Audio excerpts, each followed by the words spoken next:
सिद्धार्थ शिरोळेंनी तुमच्यावर थेट आरोप केलेले आहेत. ज्या पद्धतीने म्हणजे तेव्हा तुम्ही आमदार सुद्धा होता. पहिले तर तुमच्यावर आरोप झालेत की तुम्ही निलेश गायवळला बाहेर काढण्यात मदत केली. त्याच्यानंतर पासपोर्ट मिळवताना देखील म्हणजे जे पासपोर्टची प्रोसेस झाली आहे ती महाविकास आघाडीच्या काळात झालेली आहे आणि त्याच्यात तुमची मदत झाली. माझे मित्र सिद्धार्थ शिरोळे एक अभ्यासू आमदार आहेत. आज त्यांची प्रेस कॉन्फरन्स मी बघितली. कुठेतरी असं जाणवलं की त्यांच्या नेत्यांनी त्यांना एक कागद पाठवला, कागद वाचण्यासाठी सांगितला आणि त्या माध्यमातून फक्त न अभ्यास करता त्यांनी प्रेस कॉन्फरन्स घेतली. पण ही प्रेस कॉन्फरन्स बघितल्यानंतर व तसंच काही नेत्यांचे वक्तव्य गेल्या काही दिवसात बघितलं तर गुंडांच्या समर्थनात भाजप मैदानात अशी दुर्दैवाने आजची परिस्थिती आहे. आता याच्यामध्ये सिद्धार्थ भाऊंनी काय काय गोष्टी सांगितल्या. त्यांनी सांगितलं की माझ्या काळात म्हणजे महाविकास आघाडीच्या काळामध्ये हे पासपोर्ट निघालं. एक तर त्यांनी समजून घेतलं पाहिजे, नाही तर काही दिवसांपूर्वी अहिल्यानगरचे जे एसपी आहे त्यांनी एक प्रेस कॉन्फरन्स घेतली होती.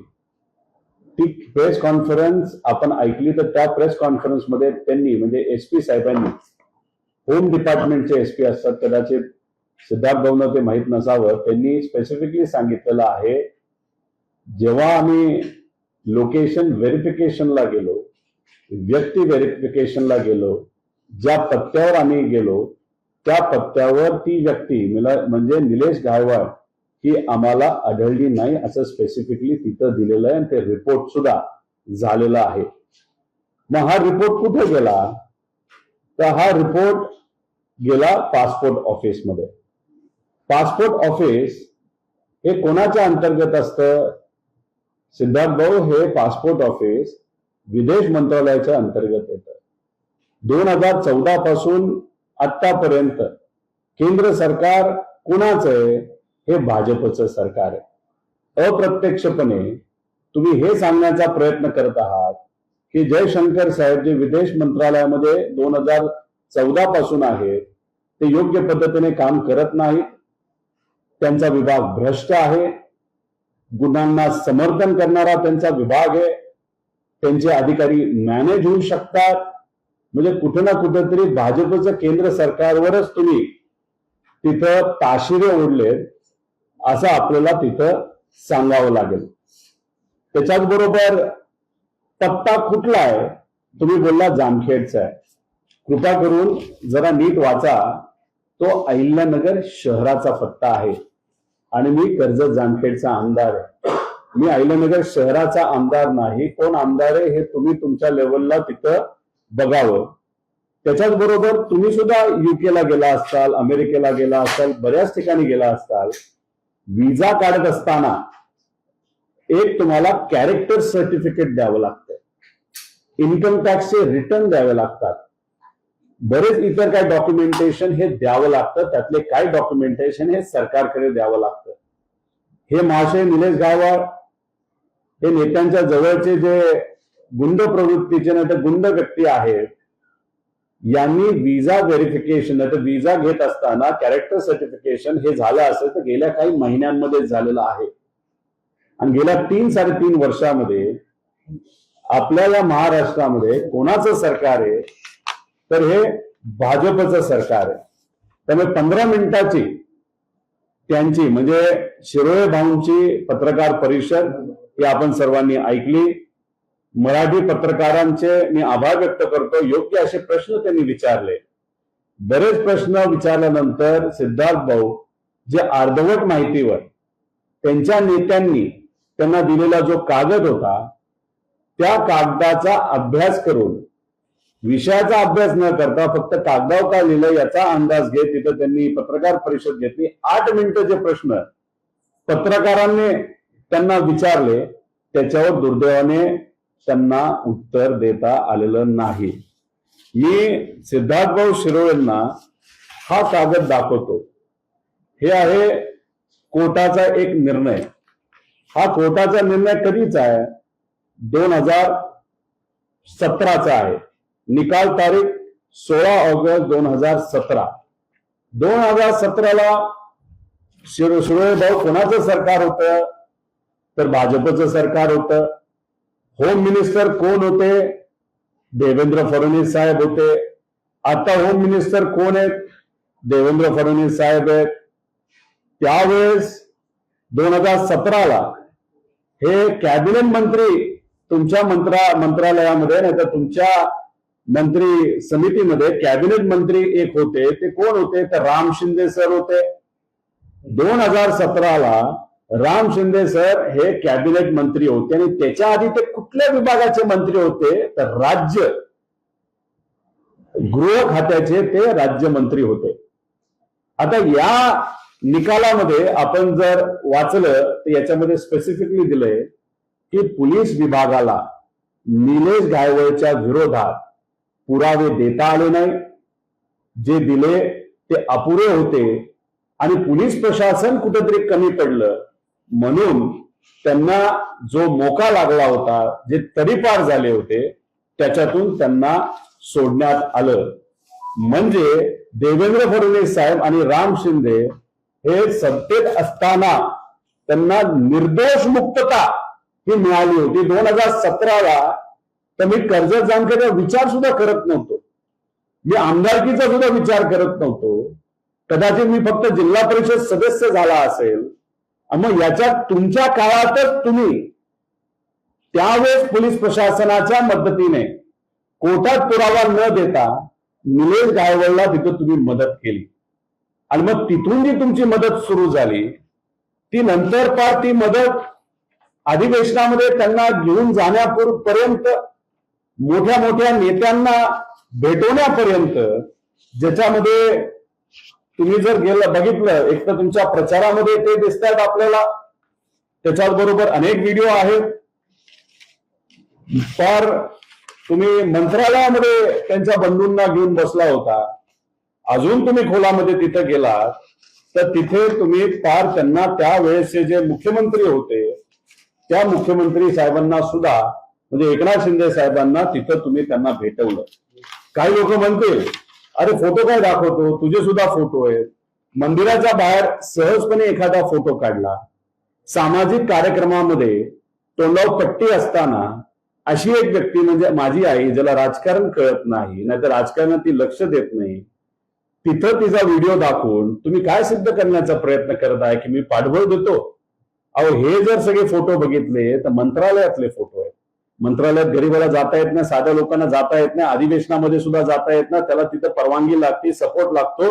आणि ही व्यक्ती ज्याच्यावर अनेक गुन्हे आहेत, ही व्यक्ती सहजपणे तुमच्या काळामध्ये तुमच्या सरकारमध्ये जर मंत्रालयात जात असेल तर त्याला पाठबळ आणि पाठिंबा सत्तेतल्या लोकांचा असल्याशिवाय ते काहीच करू शकत नाही.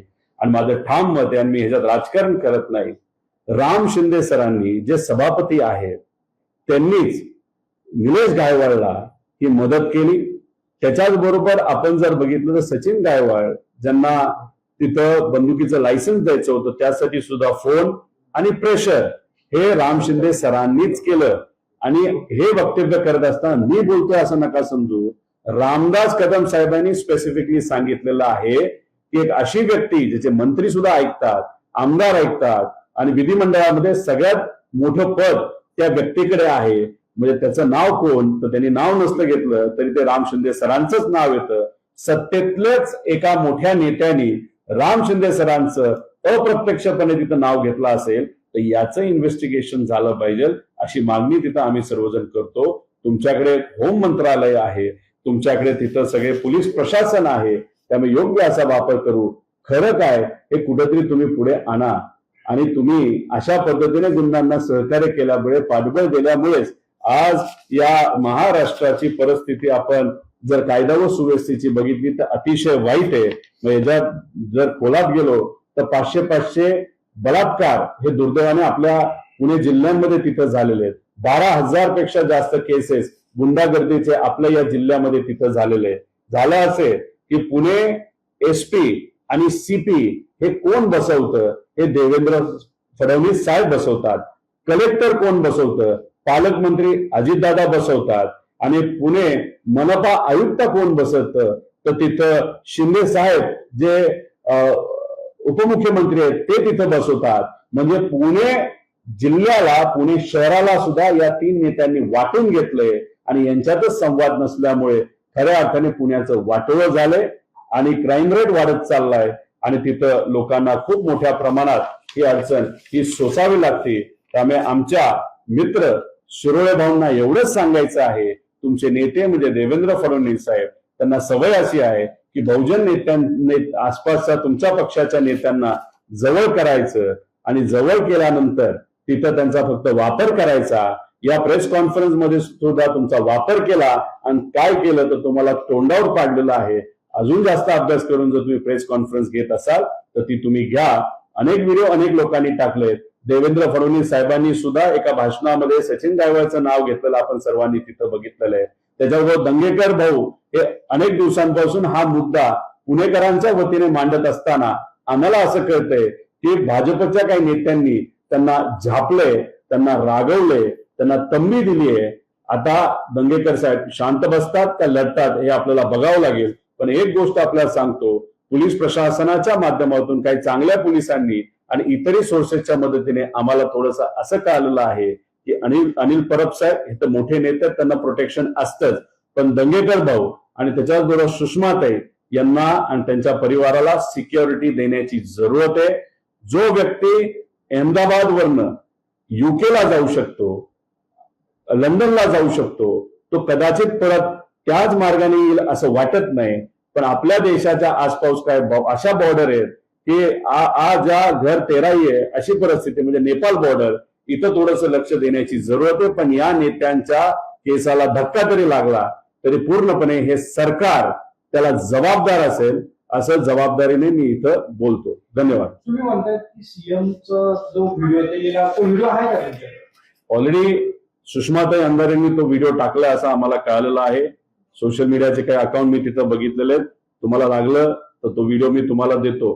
मी सीएम साहेबांवर आक्षेप घेतोय असं म्हणत नाही. त्यांच्या राम शिंदे सरांनी जी नावं दिली ती नावं त्यांनी तिथं बोलून दाखवली. आता ह्याच्यामध्ये एका प्रचार सभेमध्ये श्री पवन राळेभाग, श्री सचिन गायकवाड, श्री अशोक खेडकर, म्हणजे राम शिंदे सरांनी जी नावं दिली ती देवेंद्र फडणवीस साहेबांनी बोलून दाखवली आणि मग सचिन गायकवाडचं नाव जर तिथं देवेंद्र फडणवीस साहेब तिथं घेत असतील आणि माझा कुठला तरी मंदिराच्या बाहेरचा फोटो त्याच्याबरोबरचा दाखवून जर भांडवल करत असतील, माझ्या आईचा कुठला तरी व्हिडिओ दाखवून भांडवल करत असेल तर हे हास्यास्पद आहे. पण तुमच्याकडे सीबीआय आहे, तुमच्याकडे ईडी आहे, तुमच्याकडे पोलीस आहे, खोलात जावा, काय खरं ते लोकांसमोर तुम्ही आणलंच पाहिजे असं आमचं मत आहे. आणि मला हा व्हिडिओ लोकसभेच्या इलेक्शनच्या काळातला असावा असं मला तरी वाटतं. कर्जत जामखेड या मतदारसंघामधलाच हा व्हिडिओ तिथं असावा. फक्त जाता जाता मी सरकारला विनंती करतो, एका गुंडाला सहजपणे पासपोर्ट मिळतो, गुंडाच्या भावाला जो सुद्धा एका क्राईम मध्ये इन्व्हॉल्ड आहे, त्याचं नाव क्राईम मध्ये आहे, त्याला तुम्ही पोलीस हे बंदुकीचं लायसन्स देतं, मग बाकी गरिबांना सामान्य लोकांना सुद्धा सहजपणे असाच पासपोर्ट द्यायला काय हरकत आहे? आणि बंदुकीचं लायसन्स सुद्धा छोटे मोठे जे चांदी सोन्याचे व्यापारी त्यांना सुद्धा द्यायला काय हरकत आहे? असा प्रश्न, असा सवाल मी सरकारला त्या ठिकाणी करतो. सचिन गायकवाड बंधूंची नवी माहिती की दोन्ही बंधू मोकोपात दाखल आहेत. गायकवाड बंधू बिल्डर आणि सरकारी कॉन्ट्रॅक्टर आणि अहमदनगरमध्ये जवळजवळ 48 एकरांचे शेत. समृद्धी नावाची एक त्यांची कंपनी आहे. बरेच कामं या कंपनीच्या नावाअंतर्गत त्यांनी घेतलेली आहेत. त्याच्याबरोबर जल जीवन मिशन, काही रस्त्याची कामं हे गुंड प्रवृत्तीचे असल्यामुळे कॉन्ट्रॅक्टरला धमकून तिथं मुरुम टाकणं असेल, मशीन लावलं असेल, त्याला जास्त रेट घेणं असेल, असे बरेच प्रकार ते तिथं करतात. खर्डा हे जे गाव आहे त्या खर्डा गावामध्ये सुद्धा काही व्यापाऱ्यांना धमकून त्यांच्यावर कुठेतरी भीती दाखवून 7-8 कोटीची जमीन त्यांनी बळकावलेली आहे. आणि हे सगळे आकडे आपण जर बघितले तर हा आकडा खूप मोठा, काही 100, 200, 300 कोटीपेक्षा जास्त मोठा नक्कीच तिथं जाऊ शकतो. या सगळ्या गोष्टी सहजपणे अशाच होत नसतात. त्याला पाठबळ हे सत्तेतल्या लोकांचं लागतं. त्यामुळे धाराशिवमध्ये तानाजी सावंत डायरेक्ट नाही, पण त्यांचा जो पुतण्या आहे, सख्खा पुतण्या आहे, तो तिथं त्याच्याबरोबर पार्टनर म्हणून काम करतो असं आम्हाला समजतंय. व राम शिंदे सर पूर्णपणे अख्ख्या महाराष्ट्रामध्ये त्याला तिथं ताकद देतात. बानगर नावाचे जे आमदार आहेत त्यांचा एक व्हिडिओ आपण सर्वांनी बघितलाय की ज्याच्यावर मकोका आहे, ज्या व्यक्तीवर तिथं तडीपारची कारवाई झालेली आहे, मर्डर केलेले आहेत, अशा व्यक्तीला पोलीस कन्वॉयमध्ये म्हणजे पुढे 4 गाड्या मागे 4 गाड्यांमध्ये हे महाशय गुंड अशा पद्धतीच्या कन्वॉयमध्ये सुद्धा तिथं बानगरांनी त्यांना तिथं नेलेलं आहे. त्याच्याच बरोबर इथे अनेक काही लोकांचे नातेसंबंध, त्याच्याच बरोबर आपण जर बघितलं तर चंद्रकांत दादा डायरेक्टली नसावेत असं मला वाटतं, पण त्यांच्या जवळचा जो त्यांचा OSD आहे, त्याचं नाव मी विसरलो, समीर पाटील, याचा आणि त्याचं व्यावहारिक संबंध आहे, जवळचं नातं आहे. आता सुद्धा लंडनवरनं त्यांचं संभाषण नक्कीच तिथं होत आहे. त्याच्याच बरोबर त्यांनी काय त्याच्या खालच्या जे टोळीचे लोक आहेत त्या टोळ्याच्या लोकांना सांगून जसं की आपल्या सुषमाताई आहेत आणि दंगेकर यांच्यावर थोडंसं लक्ष ठेवावं असं कुठेतरी सांगितलं असं आम्हाला कळतंय.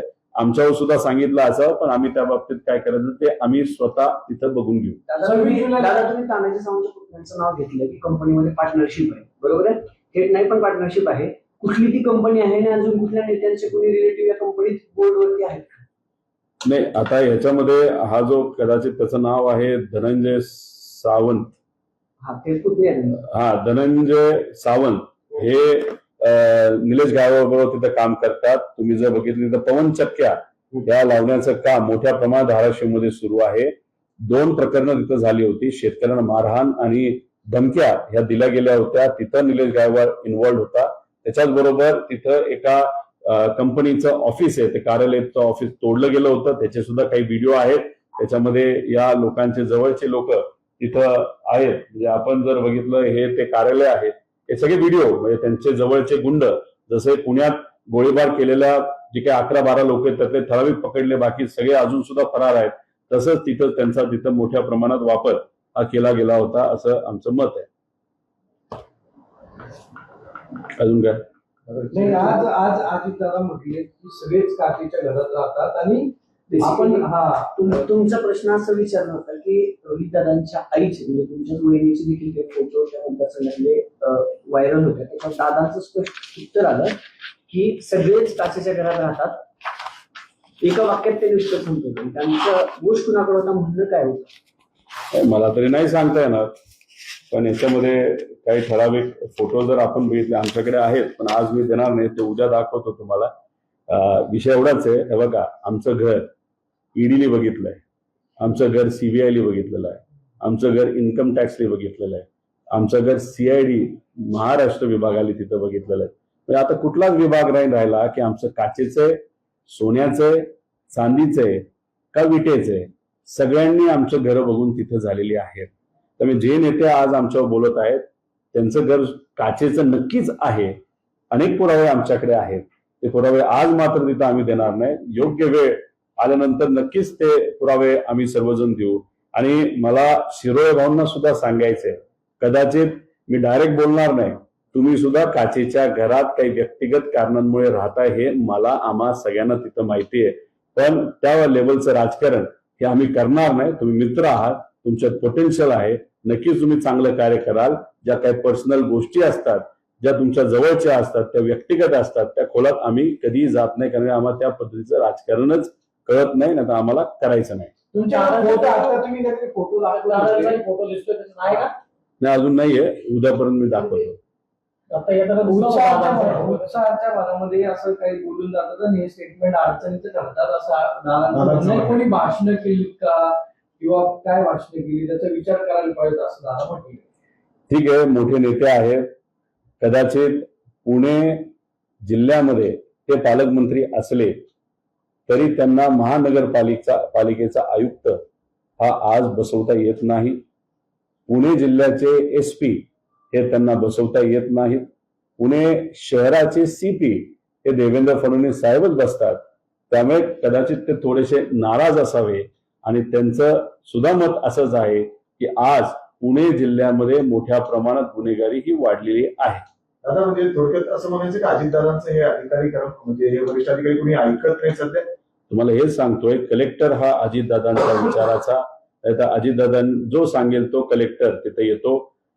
जे CP आहेत ते देवेंद्र फडणवीस साहेब जे सांगतात ते येतात आणि जे आपले आयुक्त आहेत, जे आपले महानगरपालिकेचे, ते एकनाथ शिंदे साहेब सांगतात ते येतात. त्यामुळे तिघांमध्ये काही गोष्टी तिथं वाटलेल्या आहेत. पालकमंत्री जेव्हा असतो तो पुऱ्या जिल्ह्याचा पालकमंत्री म्हणून काम करतो. बाकी ठिकाणी पालकमंत्र्यांना सर्व अधिकार असतात, पण पुणे जिल्ह्यांमध्ये ते अधिकार कदाचित नाही आहेत असं कुठेतरी जाणवतं. भीती वाटते का अधिकाऱ्यांना फोटो दाखवायची? नाही, आजपर्यंत कधी अजून काही घाबरलो पुरावे नाही. आहेत का दादांच्या विरोधात? ते बाहेर आल्यावरच सगळे दाखवणार अशी काही इच्छा आहे तुमची? टप्प्याटप्प्याने बरंच काय उद्या जाऊन आम्ही ते दाखवून देऊ. सगळ्याच गोष्टी एका दिवशी संपवायच्या नसतात. बरेच काही अजून पुरावे आहेत, ते टप्प्याटप्प्यात आपण तिथं दाखवून देऊ. जसं आता शिरसाटचा मुद्दा आम्ही घेतला होता, बऱ्यापैकी तो आता शेवटच्या लेवलवर आणलेला आहे.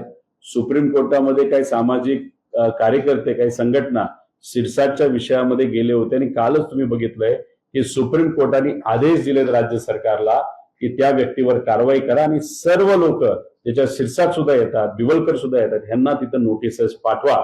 आता लोक आयुक्ताचा पण उद्या निकाल नाही तर नोटीस तिथं निघालेली आपल्या सर्वांना बघावं लागेल. म्हणजे मला सांगायचं एवढंच आहे, आम्ही मुद्दा काढतो आणि विषय संपवतो असं नाही.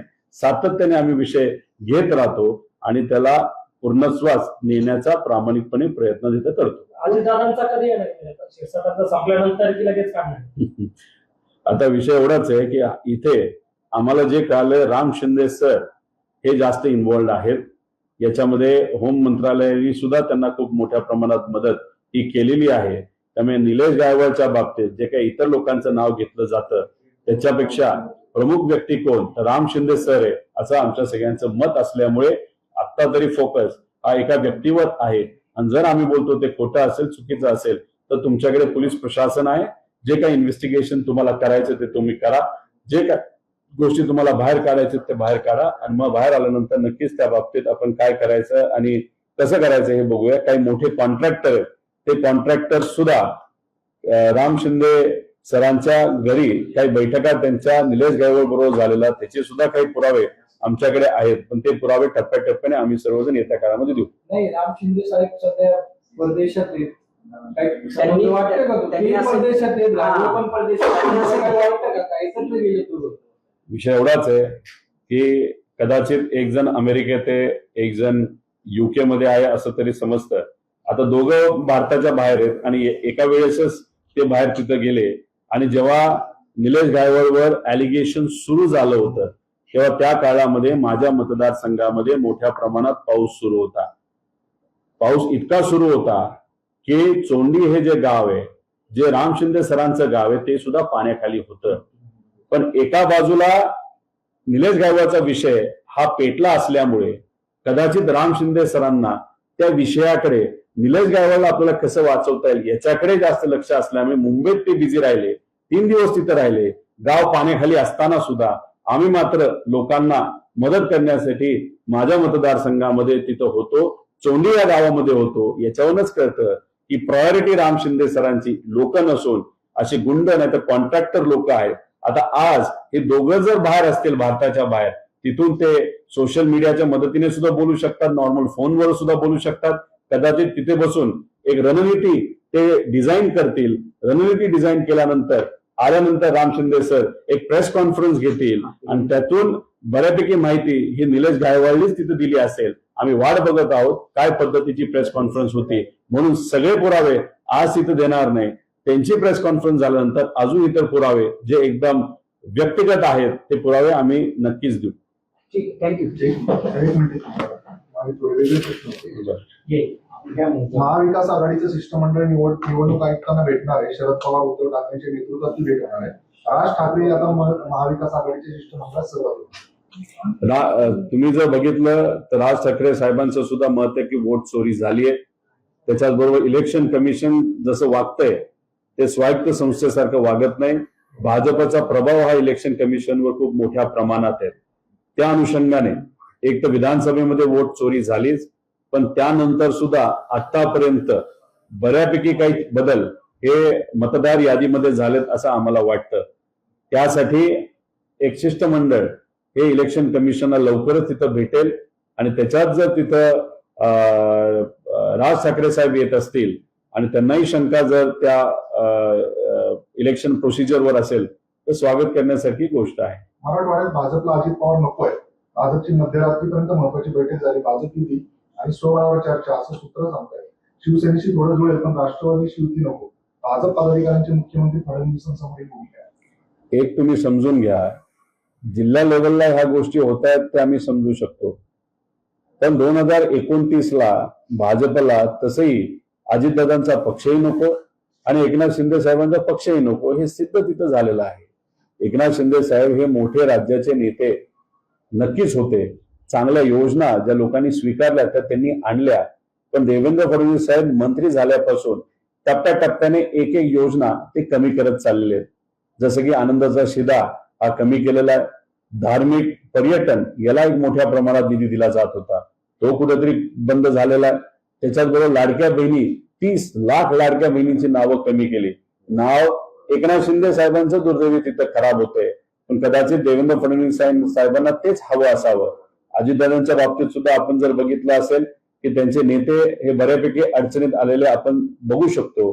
निधीला सुद्धा ते स्वतः फायनान्स मिनिस्टर असले तरी त्यांची प्रत्येक फाईल एका अधिकाऱ्याकडे जाते आणि त्या अधिकाऱ्याकडनं ते सीएम साहेबांकडे जाते, तिथे त्यांना बऱ्याच अडचणी आहेत. त्यामुळे फक्त जिल्ह्यापुरता हा विषय न राहता 29ला हे तिन्ही पक्ष वेगळे लढतील असं आम्हा सगळ्यांना वाटतं. हिंदूंनी सणांसाठी हिंदू दुकानातूनच खरेदी करावी असं संग्राम जगतापांचं विधान आहे. याच्यावर मी बोलण्यापेक्षा अजितदादांनी तिथं बोलावं.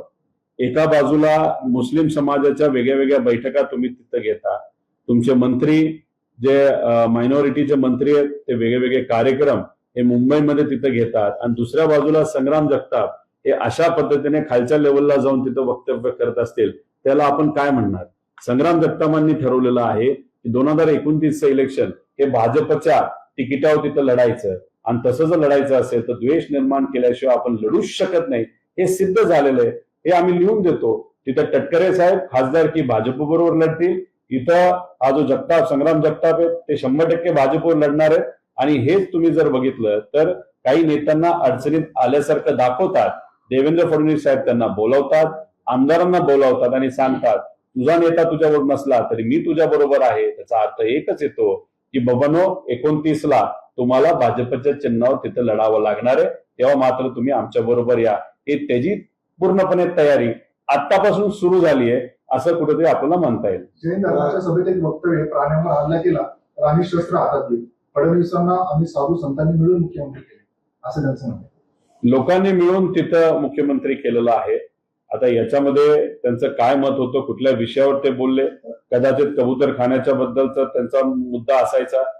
सरकारच निर्णय घेतंय, नंतर सरकारच निर्णय बदलतंय. सरकार काय निर्णय घेण्याचा प्रयत्न करत आहे आणि काय घेतंय हे कोणाच काय कळत नाही. त्यामुळे जे लोक भाजप बरोबर राहिले होते ते लोक आता भाजपपासून वेगळे होतील अशी आज परिस्थिती आहे.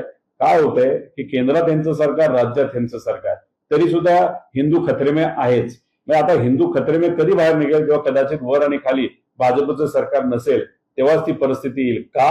कारण का फक्त हिंदूंच्या मताचा वापर इलेक्शन पुरता तिथं करायचा, हिंदू मुस्लिम करायचं, ओबीसी मराठा करायचं, आता ओबीसी विरुद्ध एसटी तिथं त्यांनी सुरू केलेलं आहे, मराठी अमराठी करायचं, म्हणजे द्वेषाचं राजकारण मुद्दामून त्यांनी पेटवत ठेवलेलं आहे आणि याच्यातच आम्ही राजकारण करून सत्तेत येऊ असं कुठेतरी ते सिद्ध करण्याचा प्रयत्न करत आहे. जैन धर्मासाठी म्हणजे कबूतर खाण्याच्यासाठी जैनचे जे महामुनी आहेत त्यांनी ही सभा आयोजित केलेली होती, शांती सभा. पण त्यावेळी त्यांचे जे गुरु आहेत त्यांनी असं सांगितलंय की एखादा व्यक्ती जर त्या कबुतराच्या विषयामुळे म्हणत असेल तर त्याच्यात काय आहे. अनेक लोक असेही म्हणतात आणि त्याचबरोबर जर डॉक्टर असं म्हणत असतील की या विषयामुळे म्हणतात तर ते डॉक्टर सुद्धा कदाचित पावलं काहीही सांगतात. जेव्हा या जगामध्ये आरोग्याची चर्चा जेव्हा सुरू होते तेव्हा डॉक्टर बनणं सोपं नसतं. त्यामुळे कुठल्याही नेत्याला, कुठल्याही व्यक्तीला डॉक्टरवर अशा प्रसंगी विश्वास ठेवणं जास्त महत्वाचं आहे. आमचा विश्वास डॉक्टर काय म्हणतात याच्यावर आहे. आता धर्मगुरू काय बोलले, तसं काय बोलले, त्यांच्यावर काय लोकांची चर्चा प्रतिक्रिया हे मला तरी सांगता येणार नाही.